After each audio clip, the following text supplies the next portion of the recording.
Hi, this is Jean and CA with CA&J Farm. Yeehaw, it's YouTube Tuesday. This is Bees Part 2. This morning we picked up the beehives at Jamestown Feed and Seed, and now we're getting ready to install them. We already did the first one, and it went well. Now we're doing the second one. This is a little more challenging. It's a little cool today, and we usually spray down the bees with a light mixture of sugar water.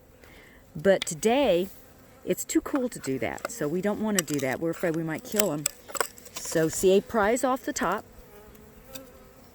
and that little tab. Oh, CA, make sure we take out one of those things. Should we take out another one, or you think? I think we're good. Okay, 9. Okay. The hive usually has 10 frames. We always take out one so that we can kind of brush the bees down inside there. And then next week, when I come out and get the queen cage out of there, I'll put the extra frame back in. Okay, he's going to pull out that can of syrup. The syrup is what they've all been eating on in there. See them all in there? And the can is down in there. And the queen is that little tab there. He's going to pull out the can of syrup that they've been drinking from, and the queen, and I'm going to cover the hole with this rag. Okay, there we go. So see how the bees are all over that. The queen is inside that little cage. And they've been feeding her through the wire from that can of syrup. So she has some attendants in there. So the bees pass the syrup from them to the attendants, and then they feed her. And the bees are a little more active. Usually, like I said, we usually spray them down with a little bit of sugar water, and that makes them so they can't fly. But we don't want to do that today. It's a little on the cool side, and it's windy, and we're afraid that might kill them. So you got to go with your gut. When you're working with nature, you got to go with your gut. Candy. Things aren't always black and white. What do you need, honey? Candy. Oh, the candy is at that end, see? Yeah, tell them about the candy. Oh, CA wants me to tell you about the candy. Sometimes it's hard to tell where the candy is. See the white there at the end? Okay, that is the candy that the bees are going to chew through. He's going to take out the cork on that end. It's got a little cork there. And then the bees will chew through that candy to release her. Usually takes a few days, so I'll keep checking them next week. See, he got the cork out, so there's the candy in there. So now we're going to hang that in that hive, in that little frame, in that little opening, and face it so they can get to her and still feed her until they release her. And then they do continue to feed her. They are like by then they're in love with her, and they take care of her. So CA is going to position her so that the screen is facing out, so that they can get to her, and so they can get to the bottom.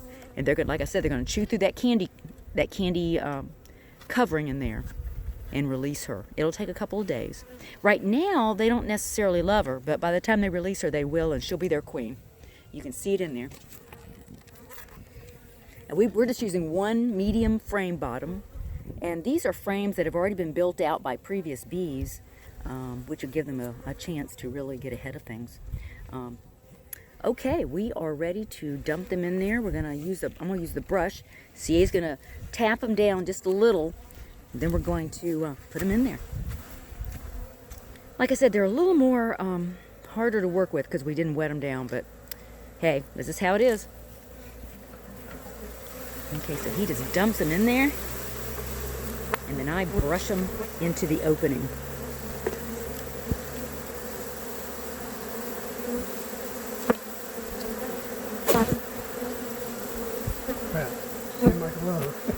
One of them stung you?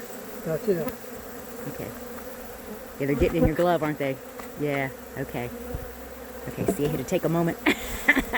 Okay, continue to shake them out as gently as he can. And then he rests a minute, and I brush him in there. Ooh, there's a leaf. Get that leaf out of there. Brush him into the opening. Okay. Okay. There's another leaf. What's with the leaves in there? Here we go.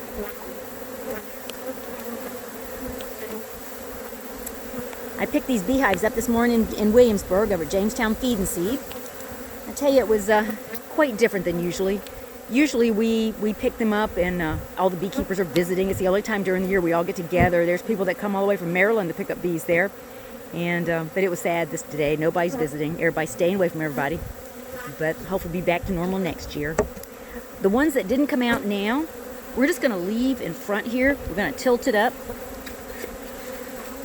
and the bees will go in tonight. Well, it doesn't want to tilt, does it? No, just leave it straight up. Okay, we're just going to have to leave it straight up because it won't quite fit there. Okay, and they will come out of there at night and go in there. CA's putting the feed on there right now. You see that hole there? He quickly tipped that. That's 4 cups of sugar and 4 cups of water. Half and half is a spring feed, and they will come up and drink that. It's got a little mesh bottom in there on that bucket, and it will slowly drip out of there, and they'll come up and drink out of there, and I'll check it in a few days, and I'll give them a fresh one. Now we're putting on the top, and then putting that brick on there to make sure that it keeps it from blowing off. It's quite active out here right now, and we still got one more hive to do. But CA and I have been natural beekeepers since 1998, and the bees are so different than they used to be. At one time we had, almost 20 hives. We had them scattered all over Matthews and Gloucester and Hartfield, but now we're just down to a few, and we're having to struggle to keep them alive. We're in a rural agricultural area, farmers spray, and it's really being hard to keep the bees alive, but we continue to keep working at it. We are natural beekeepers, so we're trying to find ways to make them naturally boost their immune systems, and we'll just keep trying. Even if they only live a year or two, they're able to give pollination to our whole neighborhood, and including our farm big time. And we're an educational farm, so we have field trips out here. People come out to look at them, and I give a little bit of classes in beekeeping too. So I share knowledge about that, and people come over and look at them and learn. So anyway, we're going to continue on, finish this last one real quick, and then we'll be done. Then we can clean up. Thank you, and y'all be well. I'll see you next week.